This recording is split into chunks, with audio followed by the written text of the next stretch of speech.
أعزائي طلاب وطالبات الصف الثاني الإعدادي، إحنا نزلنا شرح الدرس الثاني اللي هو الفترات، والنهارده إن شاء الله هنحل الهومورك بتاع الدرس الثاني. المفروض طبعا إن كل الطلبة معانا حلت الهومورك، والحل ده عشان تراجع معايا حلك وتعرف مستواك. أول حاجة في الواجب بتاع الدرس الثاني الفترات بيقول لي اختر الإجابة الصحيحة. إذا كانت A تنتمي للفترة أو الفترة المفتوحة 2 و5، فإن A يمكن أن تساوي أيا مما يلي. طبعا الفترة هنا مفتوحة، يعني لا الاتنين معانا ولا الخمسة معانا، أي عدد ما بين الاتنين والخمسة ما عدا الاتنين والخمسة. طيب الخمسة تنفع لأ، الأربعة ينفع الاتنين تنفع لأ، الواحد ينفع لأ طبعا ما ينفعش. يبقى الإجابة الصحيحة هي رقم ج اللي هي 4. رقم 2، إذا كانت A تنتمي للفترة المفتوحة 1 و6، فإن A يمكن أن تساوي أيا مما يلي. نفس الفكرة اللي فوق منها، الواحد ما ينفعش، الاتنين تنفع، الزيرو ما ينفعش، 6 ما تنفعش، يبقى الإجابة ب اللي هي 2. إذا كانت A هنا لا تنتمي، A لا تنتمي للفترة المفتوحة -1 ومغلقة من ناحية التلاتة، يعني ينفع التلاتة تبعنا بس -1 مش تبعنا. وهنا خلي بالك A لا تنتمي، يبقى A يمكن أن تساوي -1. ينفع -1 لا ينتمي، الصفر ينتمي ما ينفعش، الاتنين تنتمي ما ينفعش، التلاتة تنتمي ما تنفعش، يبقى هي -1 الإجابة الأولى. السؤال الرابع، إذا كانت الإكس بتساوي الفترة مغلقة من ناحية -5 ومفتوحة من ناحية 7، فأي مما يلي صحيح؟ 7 تنتمي للإكس، هي في الفترة دي 7 تبعنا؟ لا 7 مش تبعنا، يبقى هي 7 لا تنتمي للإكس، ولو شفنا الباقيين كلهم مش هينفعوا. السؤال الخامس، أي مما يلي يمثل إكس تقاطع واي؟ أي مما يلي يمثل إكس تقاطع واي؟ وهنا حابب يلخبطني فجايب لي الإكس على خط عدد لوحدها والواي على خط عدد لوحدها، واحنا قلنا في الشرح عشان نعرف التقاطع والاتحاد واي حاجه عايزين نعرفها لازم تكون الاكس والواي هما الاثنين على نفس خط الاعداد. هنا جايب لي كل واحد على خط. لو انا حبيت ارسم الواي على نفس الخط بتاع الاكس، هبدا من ال5 لغايه ال7.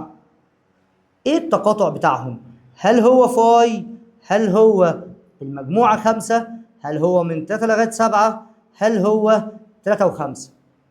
طبعا هنا طلبة كتير بتقول لي 5 المجموعة 5، وهنا المجموعة 5 ما تنفعش عشان السيركل هنا اوبنت عند ال5 وهنا اوبنت عند ال5، يعني ال5 لا موجودة في اكس ولا موجودة في واي، يبقى الإجابة هي فاي الإجابة الأولى.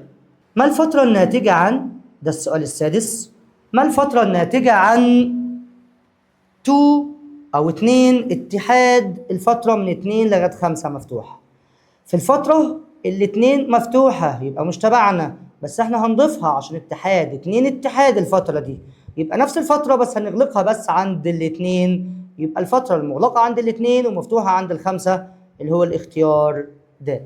السؤال رقم 7 بيقول لي ما الفترة الناتجة عن المجموعة 3 اتحاد الفترة المفتوحة من 3 لغاية 5؟ نفس الفكرة، احنا هنضيف العدد 3 على الفترة اللي موجودة عندي، فهتبقى مغلقة من ناحية 3 وهتفضل مفتوحة من ناحية 5 زي ما هي، يبقى الاختيار رقم د. السؤال رقم 8، المجموعة 4 تقاطع الفترة المفتوحة 4 و5. تقاطع يعني ايه المشترك هنا وهنا؟ طيب في المجموعة 4 ده مفيش غير عدد 4 بس، لو هو مشترك في الفترة، لو هو موجود في الفترة يبقى ناخده 4، بس الأربعة هنا في الفترة مفتوحة، يعني الأربعة مش موجودة في الفترة، يبقى تقاطعهم يساوي فاي اللي هي أول إجابة ألف.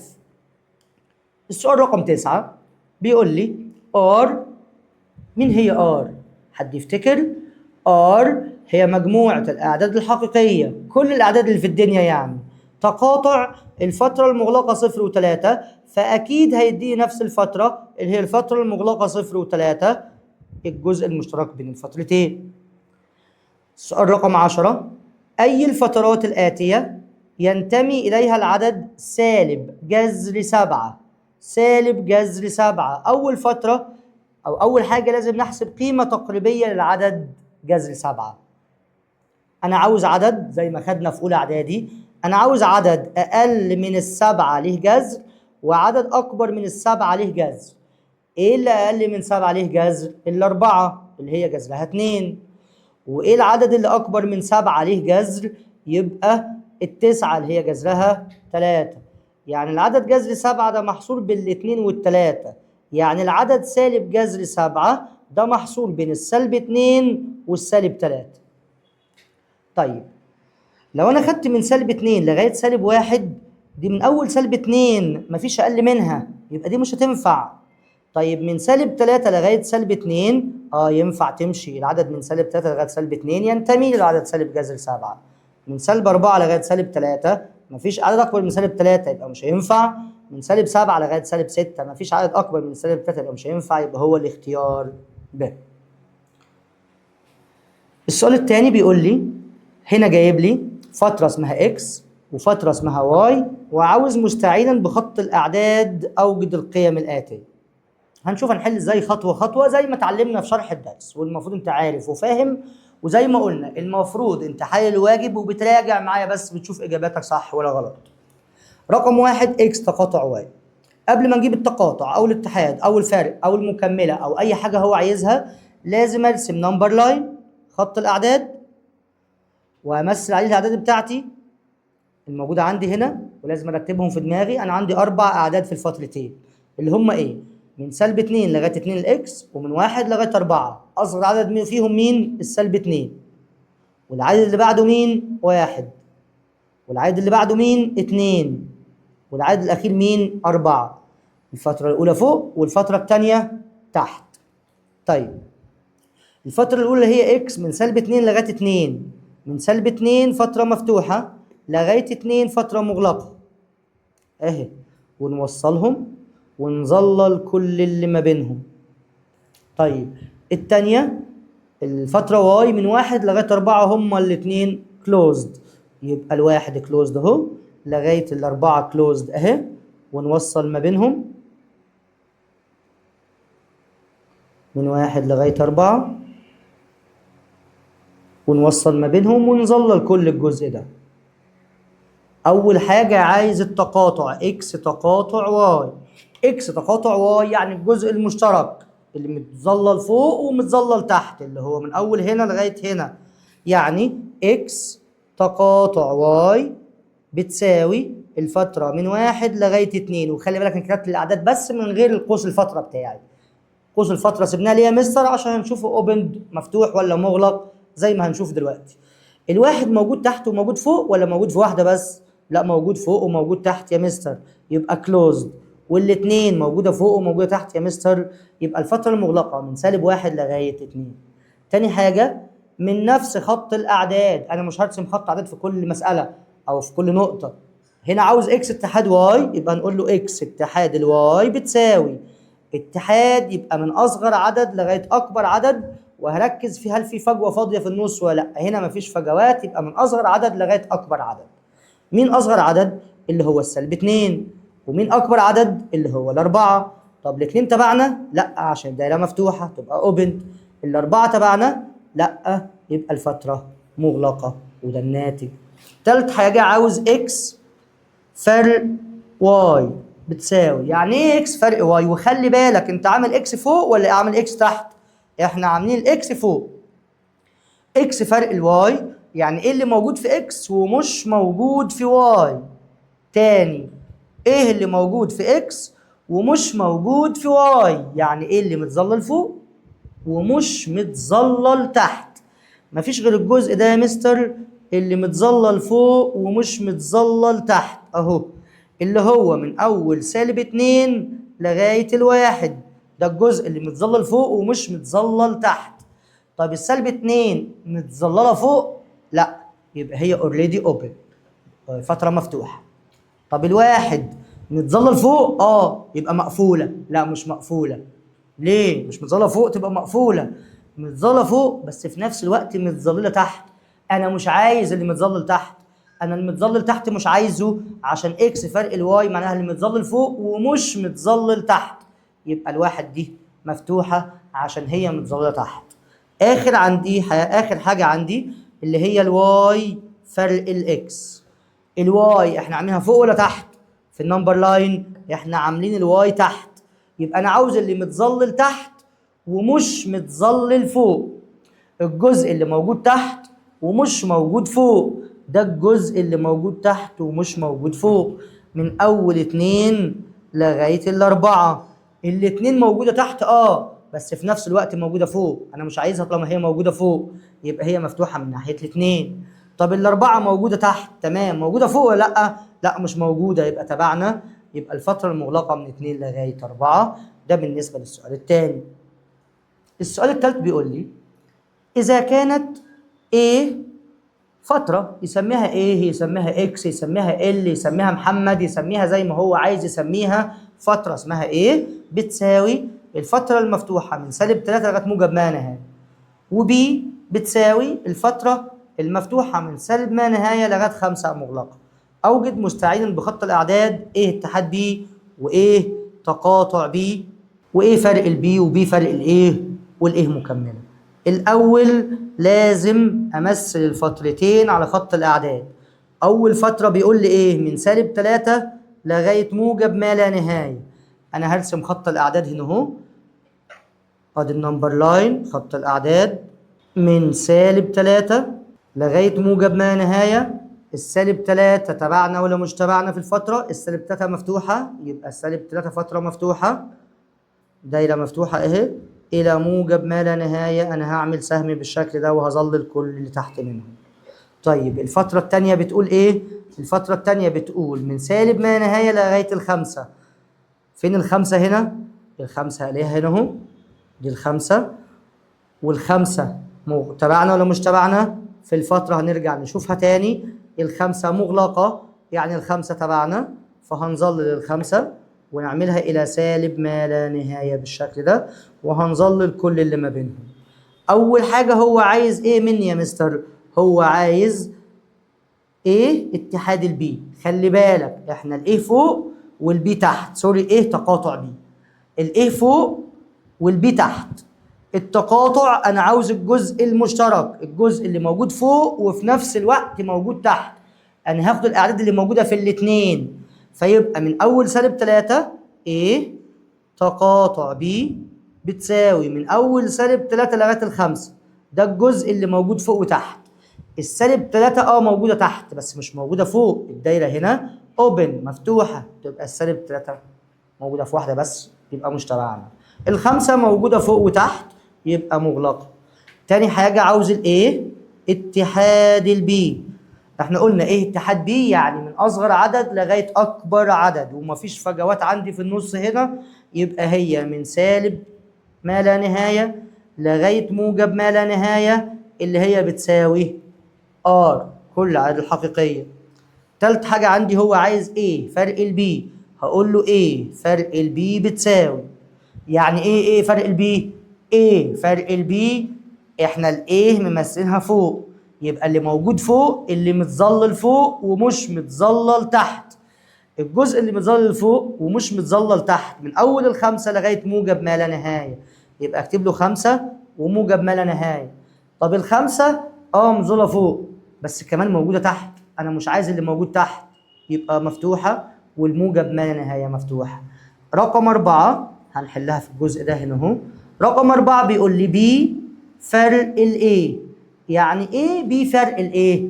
العكس بتاع ايه فرق البي، يعني اللي متظلل تحت اللي هي المجموع الفترة بي، اللي متظلل تحت ومش متظلل فوق، اللي هي من ما لا نهاية لغاية العدد -3. من ما نهاية اوريدي الفترة مفتوحة.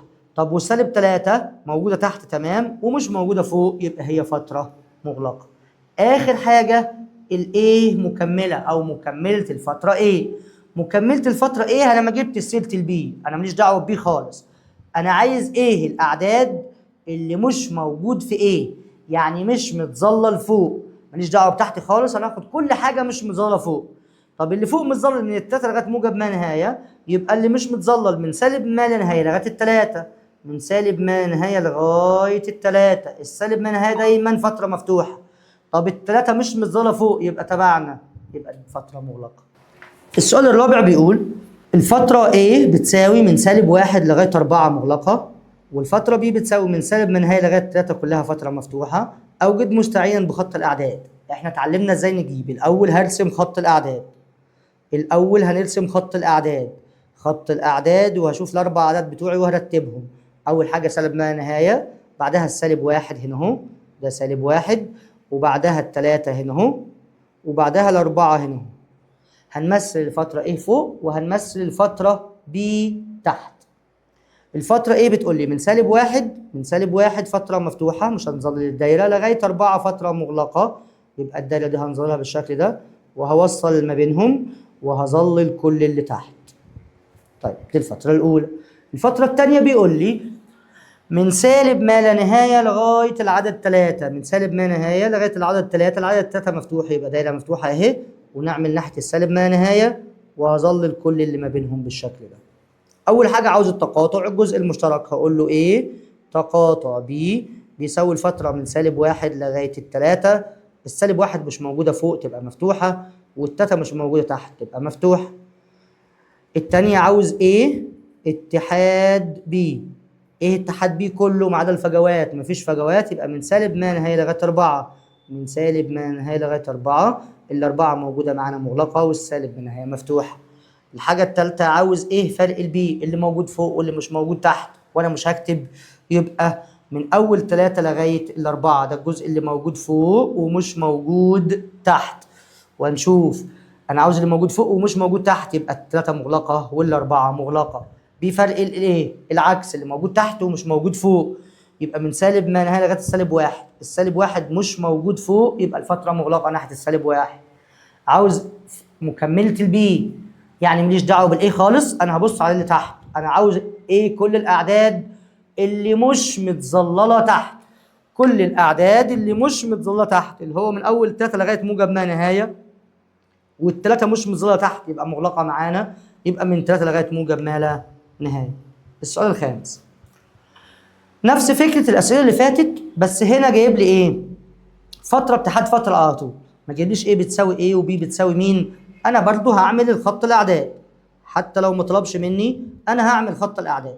عندي برضو 4 اعداد، اصغر عدد فيهم -2، واللي بعده 2، واللي بعده 3، واللي بعده 5. الفترة الأولى من 2 لغاية 5، الاتنين مغلقة، الاتنين مغلقة، والخمسة مفتوحة، دايرة مفتوحة اهي، هوصل ما بينهم وهظلل كل اللي تحت. تمام. الفترة التانية تحت من أول -2 مفتوحة، دايرة مفتوحة اهي، لغاية ال3 دايرة مغلقة، دايرة مغلقة اهي، وهوصل ما بينهم وهظلل كل اللي تحت منهم كده اهو. عاوز الاتحاد، يبقى من أصغر عدد لغاية أكبر عدد من غير فجوات، يبقى دي بتساوي الفترة من -2 لغاية ال5، السالب 2 مش تبعنا والخمسة مش تبعنا، يبقى الفترة المفتوحة من -2 لغاية 5. السؤال الثاني عايز التقاطع، همسي على خط الاعداد تاني، ركز معايا، ادي خط الاعداد اهو. اصغر عدد انا عندي 4 اعداد، يعني ايه 4 اعداد يا مستر؟ الفتره الاولى فيها عددين والفتره الثانيه فيها عددين، 2 و7 الفتره الاولى، و3 و8 الفتره الثانيه. اصغر عدد فيهم كلهم مين؟ الاثنين، يبقى همثل اول حاجه الاثنين، بعد منها الثلاثه، بعد منها السبعه، بعد منها الثمانيه. الفترة الأولى هنمثلها فوق والفترة الثانية هنمثلها تحت.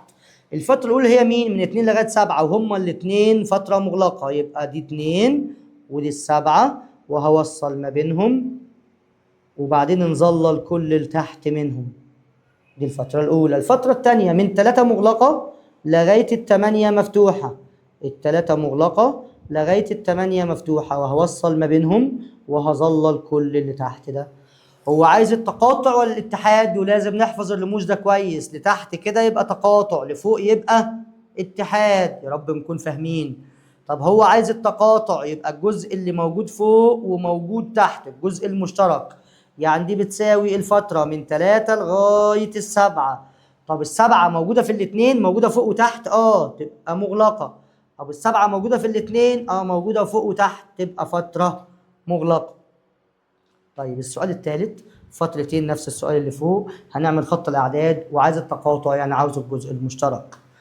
السؤال رقم 4 اللي بيقول لي الله، دي فترة واحدة يا مستر، ايه المشكلة؟ ما هو عايز المكملة، وفي المكملة انا عايز فترة واحدة بس. ادي خط الاعداد اهو، وهنعمل من 4 لغاية 8. هنا 4 وهنا ال8. ال4 مغلقة وال8 مفتوحة، وهنوصلهم وهنظلل كل اللي ما بينهم. انا عاوز ايه اللي مش موجود في دي؟ الجزء ده كله، الجزء هنا ده كله مش موجود، والجزء ده كله مش موجود. فينفع اكتبها بطريقتين، يا اما نكتبها من سالب ما لا نهاية لغاية الأربعة وهما الاتنين اوبن، هما الاتنين مفتوحين عشان الأربعة موجودة في الفترة أصلا، وأعمل له اتحاد الفترة من 8 مغلقة عشان هي مش موجودة لغاية الموجب ما لا نهاية. ينفع تتكتب بالطريقة دي، وينفع اكتبها بطريقة تانية. هقول له ار فرق الفترة اللي موجودة عندي اللي هي الأربعة والثمانية، والسؤال خلص. طب السؤال اللي بعد كده نفس الحكاية، فترتين وعاوز تقاطعهم، نحلها كده بسرعة. ده خط الأعداد، الأربع أعداد عندي 1 سالب ما نهاية، 1 موجب ما نهاية، 1 3 و1 7. الفترة الأولى من 3 مغلقة، 3 مغلقة فوق أهي لغاية موجب ما نهاية، يبقى نعمل كده ونظلل كل اللي تحت، وسهم هنا معناها إلى موجب ما لا نهاية. الفترة الثانية من سالب ما لا نهاية لغاية العدد 7، والسبعة فترة مفتوحة، نعمل دايرة وإلى سالب ما لا نهاية بالشكل ده، ونظلل كل اللي ما بينهم.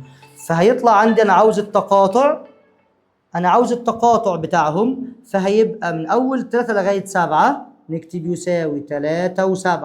التلاتة موجودة في الاتنين، تبقى مغلقة. طب السبعة موجودة في الاتنين؟ لأ، موجودة فوق بس مش موجودة تحت، يبقى دي فترة مفتوحة. يبقى الفترة المفتوحة 3 و7. السؤال السادس نفس الفكرة، 2 و5، اتحاد من 5 إلى موجب ما نهاية. أنا عاوز أعملها بخط الأعداد، ماشي. عاوز أشوفها كده من 2 لغاية 5، والخمسة موجودة معانا. عاوز أضيف لها من 5 لغاية موجب ما نهاية. كده كده الخمسة موجودة في فترة، يبقى مش مهم تبقى موجودة في الفترة التانية. يبقى الحل على طول من 2 لغاية موجب ما لا نهاية. الاتنين موجودة معانا؟ لأ، الاتنين مفتوحة، تبقى الفترة المفتوحة من 2 لغاية موجب ما لا نهاية. رقم 6 سؤال سهل خالص، لازم اخلي بالي بس فيه امتى بيكتب لي ار بس، وامتى يكتب لي ار سالب، وامتى يكتب لي ار موجب. فنركز في الحاجات دي. اول واحده بيقول لي ار تقاطع الفتره من 2 لغايه 5. ار تقاطع اي فتره بيساوي الفتره نفسها. ار تقاطع اي فتره بيساوي الفتره نفسها. يبقى رقم 1 هي الفتره زي ما هي 2 و5، المفتوح مفتوح والمغلق مغلق. رقم 2 ار موجب. ار موجب، هي ار الموجب دي فيها صفر ولا ما فيهاش صفر؟ لا يا مستر، الصفر ده عدد لا موجب ولا سالب، يبقى ار الموجب ما فيهاش الصفر. يبقى الفترة المفتوحة من أول صفر لغاية موجب ما لا نهاية، دي الار الموجب. ار موجب اتحاد من صفر لغاية 2. خلي بالك الصفر لا موجود في الفترة الأولى ولا موجود في الفترة الثانية، ما ينفعش ناخده. يبقى هي ار موجب كلها، لو عاوز اعملهم اتحاد هتبقى ار موجب كلها لغايه مين؟ انا عاوز اتحاد، قول لي لغايه، يبقى لغايه ار موجب كلها، يبقى دي بتساوي ار موجب. يبقى رقم 2 هتبقى ار موجب. رقم 3 ار سالب. يعني ايه ار سالب؟ ار سالب يعني الاعداد السالبه. طب هو الصفر موجب ولا سالب؟ الصفر لا موجب ولا سالب، يبقى ار سالب دي من سالب ما لا نهايه لغايه العدد صفر، وهما الاثنين مفتوحين، الصفر مش معانا. فرق يعني عاوز اللي موجود في الفتره الاولى ومش موجود في الفتره الثانيه. مثلها على خط الاعداد اريح لك، بس انا هحلها هنا من غير خط الاعداد عشان حلينا بخط الاعداد كتير قوي. من سالب ما لا نهايه لغايه صفر، فرق الفتره من سالب 2 لغايه الصفر. انا عاوز اشيل من الفتره احنا كتبناها في الاول دي من سالب 2 لغايه صفر، اللي يفضل معايا من سالب ما لا نهايه لغايه السالب 2.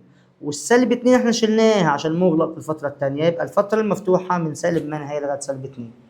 رقم 4 ار موجب اتحاد ار سالب.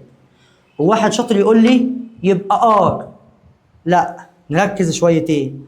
ار موجب ما فيهاش صفر، وار سالب ما فيهاش صفر. عشان اعمل لهم اتحاد لازم الفتره اللي هتطلع عندي ما فيهاش صفر. لا موجودة في الفترة الأولى ولا موجودة في الفترة الثانية. يبقى رقم 4 هتبقى R فرق المجموعة 0. دي حل رقم 4. طيب حل واحدة واحدة يا مستر. برضو خلي بالك من بداية السؤال إن دي مجموعة وذات بوزيتيف أو ذات موجب دي مجموعة وذات سالب دي مجموعة. يبقى لما نيجي نمس على خط الأعداد عشان نحل هنعمل خط الأعداد أهو من فوق الN قلنا فيها 0 وفيها كل عدد الموجبين فتبقى كده 0 1 2 أو 1 2 3 0 1 2 3. تحت من نيجاتيف 3 أو من سالب 3 لغاية الصفر. النيجاتيف 3 مقفولة يعني تبعنا، والصفر هنا مقفول تبعنا، لأ سوري الصفر هنا مفتوح مش تبعنا، يبقى هنا الصفر مفتوح. كده ايه اللي مشترك فوق وتحت؟ مفيش ولا أي حاجة مشتركة، يبقى أول واحدة حلها فاي.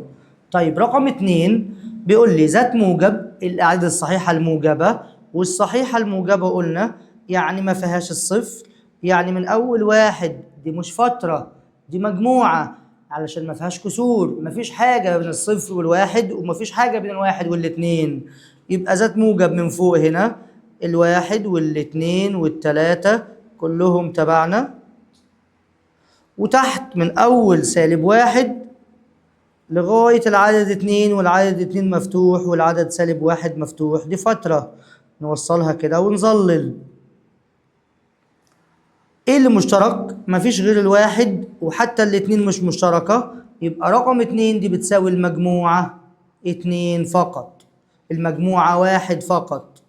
طيب المسألة رقم 3 ذات سالب المجموعة 3 اللي هي بتقول لي ذات سالب تقاطع الفترة من سالب 2 لغاية 3. خط الأعداد أهو